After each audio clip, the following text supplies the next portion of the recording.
There ain't nothing you can do about what's going to happen to you. You can't stop life from happening. You can do something about it. Life is 10% what happened to you, is 90% what you do about it.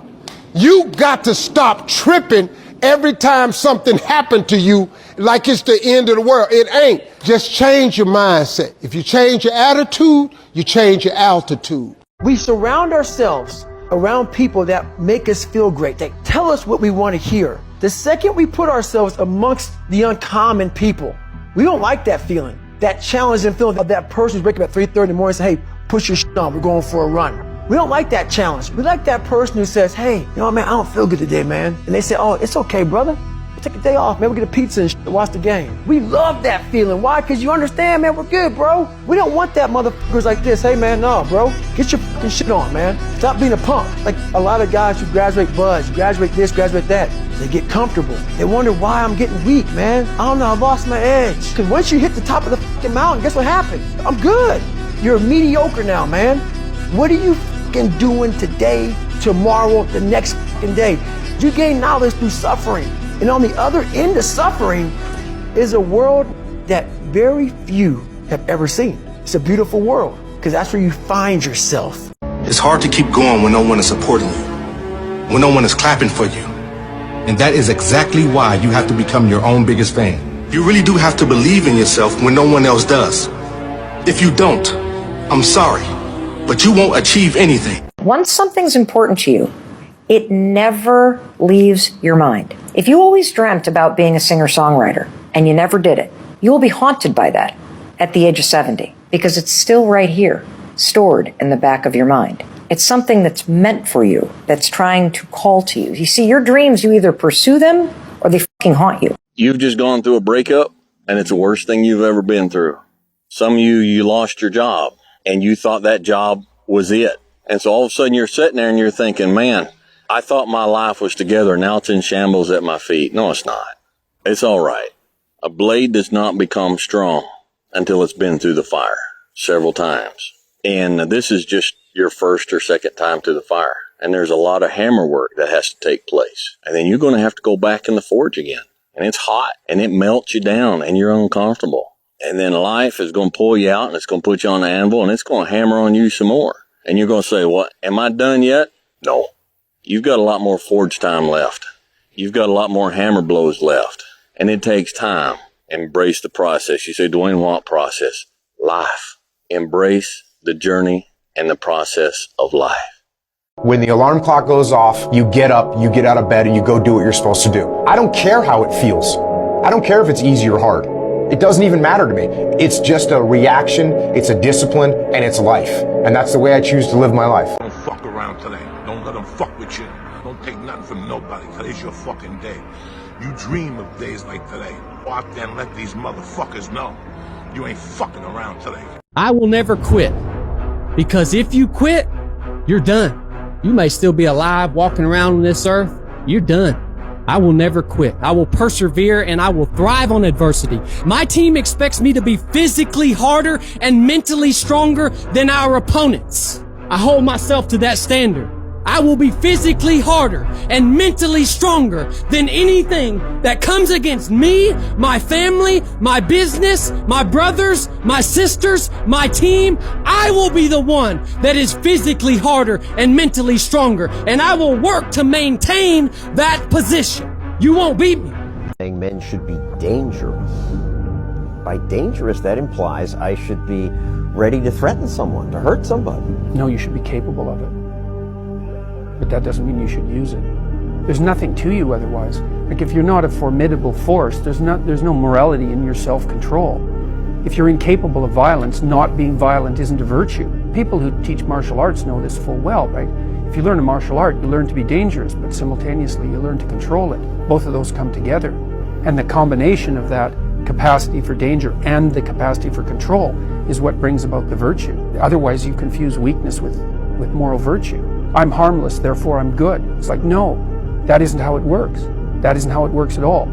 If you're harmless, you're just weak. And if you're weak, you're not going to be good. You can't be, because it takes strength to be good. It's very difficult to be good. Men should be dangerous. By dangerous, that implies I should be ready to threaten someone, to hurt somebody. No, you should be capable of it. But that doesn't mean you should use it. There's nothing to you otherwise. Like if you're not a formidable force, there's no morality in your self-control. If you're incapable of violence, not being violent isn't a virtue. People who teach martial arts know this full well, right? If you learn a martial art, you learn to be dangerous, but simultaneously you learn to control it. Both of those come together. And the combination of that capacity for danger and the capacity for control is what brings about the virtue. Otherwise you confuse weakness with moral virtue. I'm harmless, therefore I'm good. It's like, no, that isn't how it works. That isn't how it works at all. If you're harmless, you're just weak. And if you're weak, you're not going to be good. You can't be, because it takes strength to be good. It's very difficult to be good. The fucking Wednesday, okay? Today's the day you wake up, you're a little like, it's Wednesday, hey, it's hump day, who gives a fuck? Let them think it's hump day.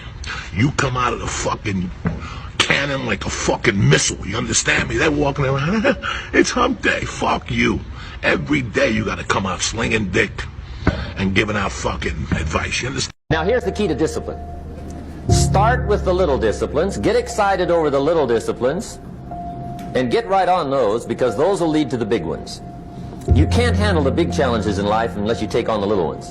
Make a list of all the things you can do, get right on those, discipline yourself for those, both for the results and for the muscle and for the practice, so that when life hands you some big challenges, you'll be ready, you'll have the muscle. But see, if you don't handle the small ones, you can't take care of the big ones. When I wake up in the morning, I don't think, am I motivated to go do what I'm supposed to do? No, I don't think about it for 1 millisecond. When the alarm clock goes off, I have no thought about whether this is easy, whether this is hard, whether I want to do it, whether I don't want to do it. None of that matters. It's an emotionless, thoughtless discipline. When the alarm clock goes off, you get up, you get out of bed, and you go do what you're supposed to do. I don't care how it feels. I don't care if it's easy or hard. It doesn't even matter to me. It's just a reaction, it's a discipline, and it's life. And that's the way I choose to live my life. I don't give a fuck what you think, you know? I don't care what you think about me. I had come from an environment with very little cheerleading going on. And so I created a sort of survival instinct where I would cut people out, you know, and minimize opinions. And the way that I would do that is I had to believe that my opinion was greater than everybody else's opinion around me. You should be afraid of taking risks and pursuing something meaningful. But you should be more afraid of staying where you are if it's making you miserable. The clock is ticking.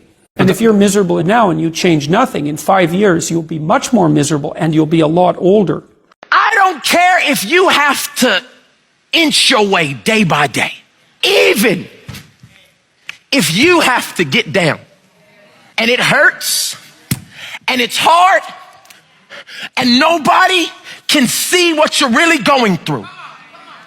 If you don't quit, the pit will become your platform. I'm telling somebody right now, your lowest moment will be the place of your greatest testimony.